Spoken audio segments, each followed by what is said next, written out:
Hi guys, today I just wanted to re-record my wire nail polish jewellery video, and the last one I made I recorded the audio separately and it was really quiet so you couldn't actually hear what I was saying. So I'm just going to go ahead and make another little flower using wire and nail polish. So I'll just go ahead now and show you what I'm going to use today. So what you're going to need is some wire. This is just wire I had in the house, I'm not sure where I got it from. People have asked me what's the size, and I can't really tell. It's pretty thin, it's very bendy, so any sort of wire will do really, that's easy to shape.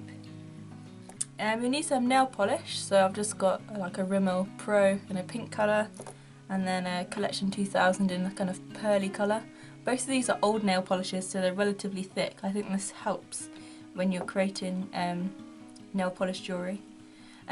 This spray is really handy. It's by Avon and it's called Nail Experts Liquid Freeze, and it's a quick dry nail polish spray, so you can use it on your fingers obviously, but it helps just to dry the outermost coat of polish on your jewellery.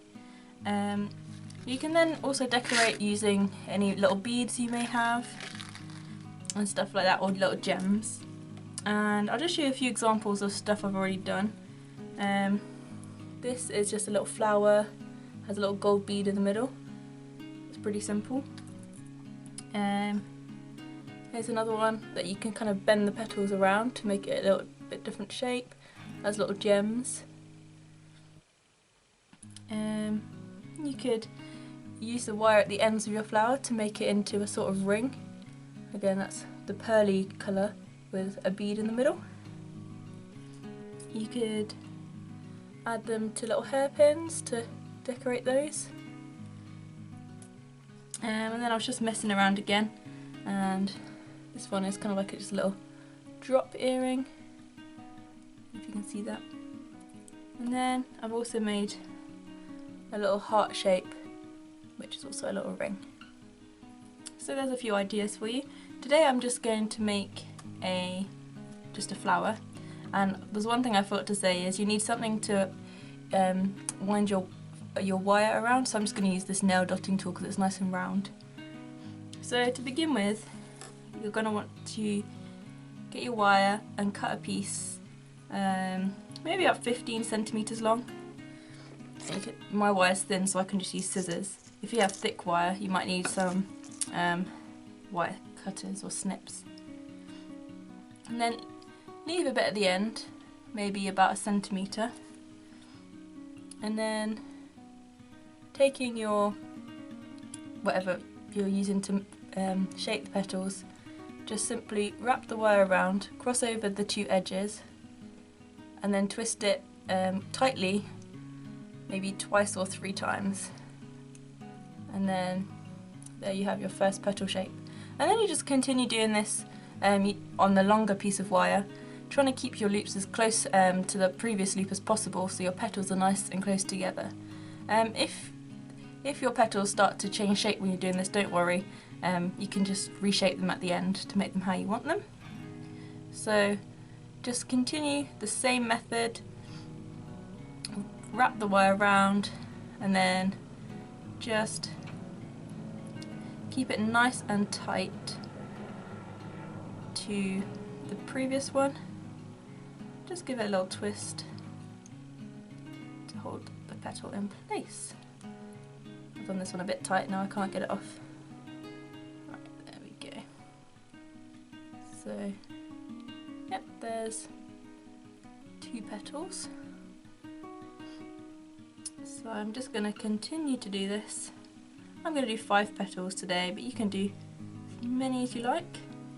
For St. Patrick's Day I did some with 3 to make them into shamrocks, and then just decorate them with a green nail polish. I've seen another tutorial on this and they use glue as well, so that's also an option. They put a layer of glue, PVA glue I think, and then decorate afterwards whatever colour they want with nail polish. So I'm going to do the 4th petal.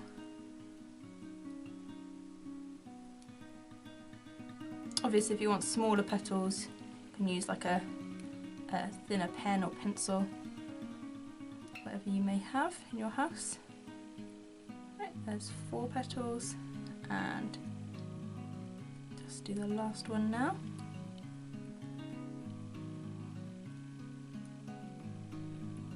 Gets a bit fiddly towards the end.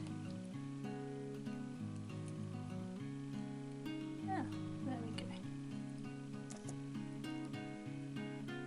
So I have 5 petals, and then you can just go ahead and shape them, spread them out how you want them.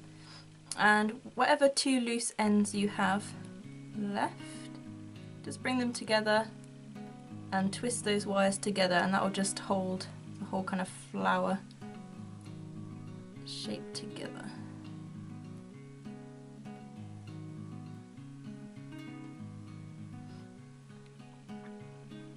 Now if you want to make a ring, you can use a longer piece of wire and then just have a longer piece left over at the end. Now I'm just going to go back with my dotting tool and just reshape some of these petals. This one here has changed shape quite a bit.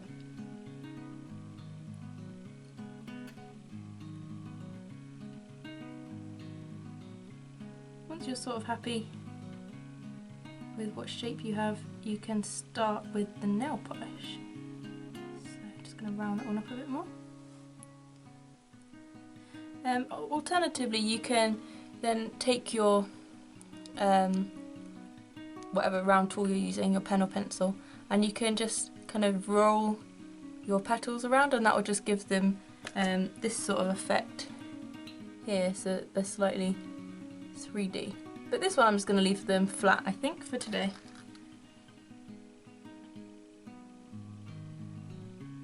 Right. I think I'm going to use the pink colour today. I feel quite colourful. This nail varnish is very old, so it's very thick. And the trick with this is to try and cover all sides of your wire with the brush, and then you need to kind of push quite firmly. I go from the underneath of the petal, push quite firmly and drag your brush the whole way across without kind of removing pressure from the wire. It takes a few attempts to get this right. It's a bit hard to see on camera, so you want to push and then pull. It can be a bit temperamental, so it might take a few goes. You might want to work from the centre out or the outside in. You have to just see what's best. So there you go.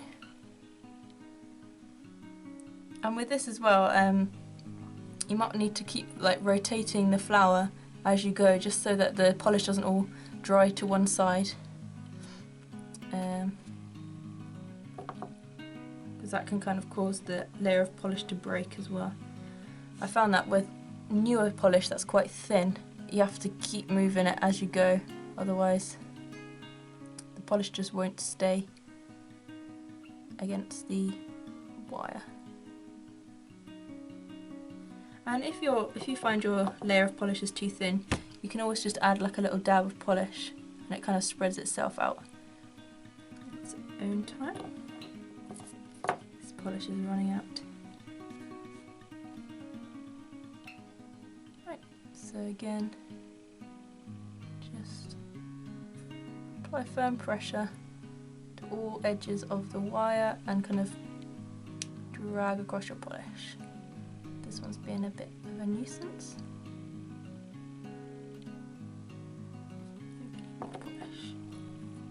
Like I say, it's a bit tricky at first, but once you have a go a few times, I'm sure you'll get the knack of it pretty soon.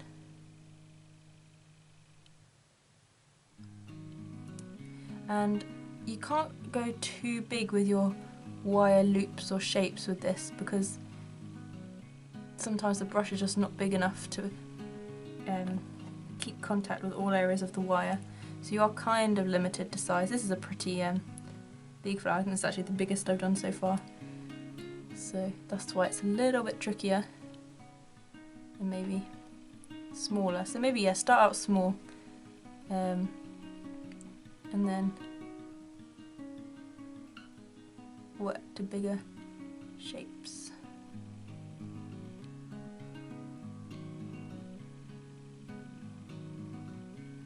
One more petal. The biggest to the last.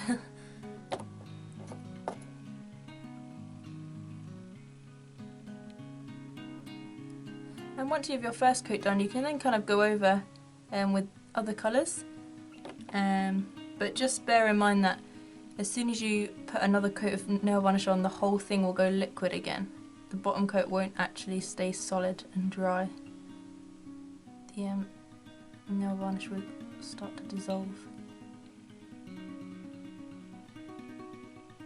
This one's being a pain.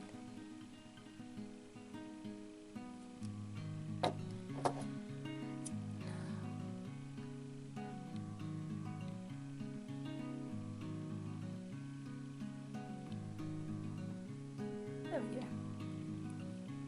So there you can see all the nail polish over the wires. So like I said, you might want to kind of rotate this around just to keep the nail polish kind of evenly moving around so it doesn't all collect to one side. And I like to just use my spray, so you just give it a light kind of spritz. It's quite greasy, so just be careful when you're putting it. And I'll do one on the top and then one underneath, and that just helps the polish to dry a little bit quicker. And usually you can kind of just lay it down on your surface and then leave it to dry. So like I said, once it's dry you can either use a dab of nail polish or some glue and just add a little bead or whatever decoration you want. So I hope you enjoyed the tutorial. I might try and do a few other things, see what I come up with. And thank you for watching, and I'll see you in my next video. Bye bye!